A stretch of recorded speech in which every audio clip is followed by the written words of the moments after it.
Ik denk dat het heel goed is om dat door de regels te Leiden dat voor Suus Kramer op het veld tegen druk. Het helpt soms ook iemand concreet te hebben, iemand waar we mee kunnen werken.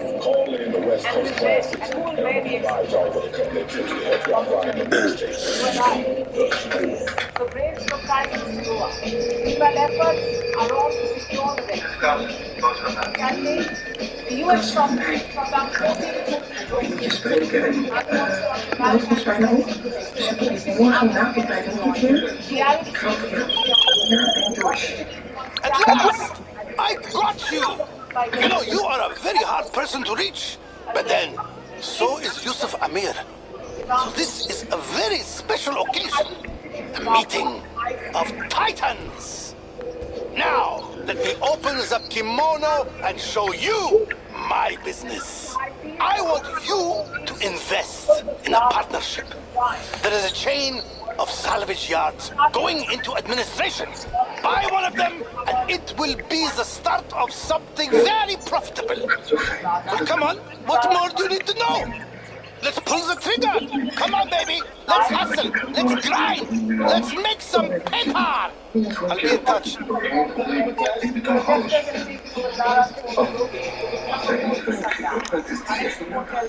About the latest brand. The world of fashion operates on desire.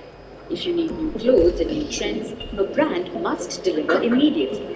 It's what we call fast fashion, and one of its pioneers is Spanish fashion giant Zara. But what happens when customers want more than just trends? What happens when they want accountability? It's a question that Zara is facing today. Its own ad campaign has triggered a call for boycott. The campaign was called The Jacket. It showed mannequins with missing limbs and statues wrapped in white. In one of the photos, a model is pictured carrying a mannequin wrapped in white plastic. In another photo, the mannequin is without arms. The background shows cracked stones and gathered statues. Zara may not have given it much thought, but the similarity was almost uncanny. It looked like the pictures emerging out of Gaza, so the ad campaign was met with a flood of angry comments. Palestinians called for a boycott, and hashtag boycott Zara started trending. Then came the protests. In Canada, protests were reported at multiple Zara stores, including 2 in Ontario. There were demonstrations in Toronto and Ottawa too. Pro-Palestinian protesters, some waving Palestinian flags, gathered outside a Zara store in the mall, chanting, "We charge you with genocide."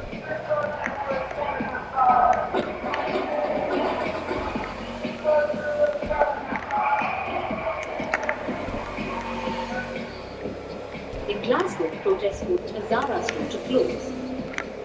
Then there were protests in Germany.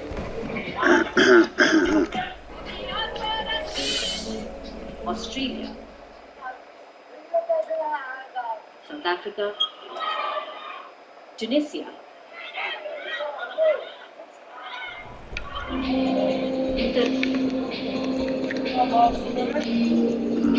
Worthless, valueless Zara. We came to present you with new ideas for the disgusting and ignoble PR campaign that you are running, using images representative of the bodies of innocent people that are being torn to bits at the bombs-ravaged rocks and cities that have been turned into rubble. Zara has since gone into damage control. Its first response was to ignore the boycott calls. But when they got too loud, Zara went into defensive mode. It said this campaign was conceived in July, well before the Israel-Hamas war began, and it was shot in September.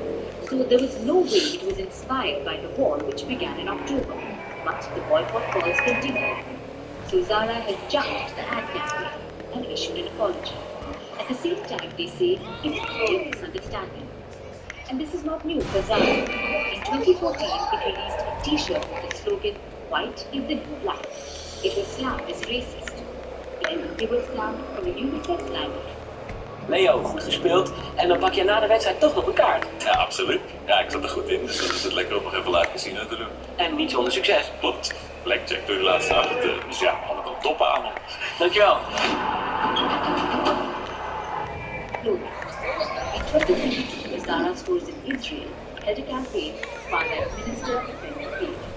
That too led to a boycott. controversy shows no sign of blowing over. The fighting continues in Gaza. More and more international brands are facing scrutiny and consequences. First, there was McDonald's, then Starbucks, and now it's Zara. It may attempt a delicate balancing act, but its defense looks as tattered as a last season trend. This is the fast fashion giant entangled in a slow-burning geopolitical crisis.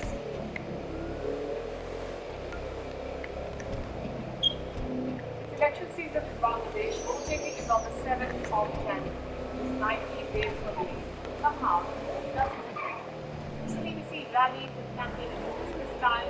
There are maybe before the results are announced. Bangladesh's main opposition parties are boycotting the Labour Party.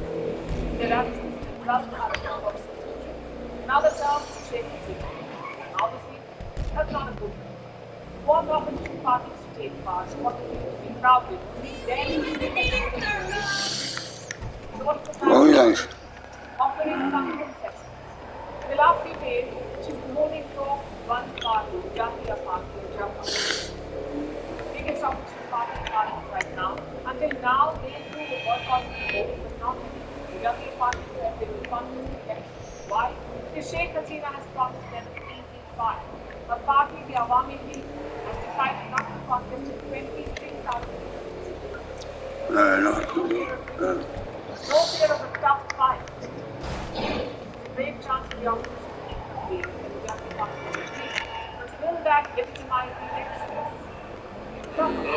See, 14 parties are boycotting the vote. That includes the main opposition party, the BNP, Bangladesh Nationalist Party. Thousands of their supporters, many top leaders have expressed in debate the BNP secretary general to the rest of the country.